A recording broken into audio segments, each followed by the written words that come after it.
Assalamu alaikum musulман bir туғандар. Сіздермен Базар Хабар каналы. Бүгін 9 март Жалал Абад шаарындабыз. Жалал Абад шаарында Айгүл сауда борборунун алдынан туғандар курс валюталар көрсөтөбүз. Анда эмесе биз менен болуп подписаться этип колдоп туруңуздар туғандар. 100 миңдеп адамдар көрүп 2-3 миңде лайк баспай атат туғандар. Подписаться этип коюңуздар. Неге подписаться этем дейсиздер туғандар, ушундай видеолор тартып көрсөтөбүз. Эми ишибиз ушу туғандар. Ошого бири-бирибизди колдоп коелу туғандар. Мына тартып көрсөтөбүз, буюрса мына. Камерабыз бүгін қалып кетіп, телефонда эле банк компаниясында 880 болот туғандар. 1000 рублиңер 800 сом, сатып алсаңар 1070 доллар 98.30 болот.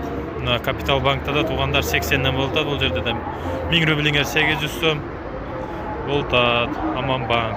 Бул жерде да тоже самый. Эко Ислам банкта да туғандар бул жерде ылдыйраак экен 1000 рублиңер 700 сом болот, сатып алсаңар 1070 сатып аласыңар туғандар. Рубль бербей атат, бирок Бакай банкта да 80 туғандар. Мына телефон жакшы тартпайт. Ошо өзүм айтып койдум.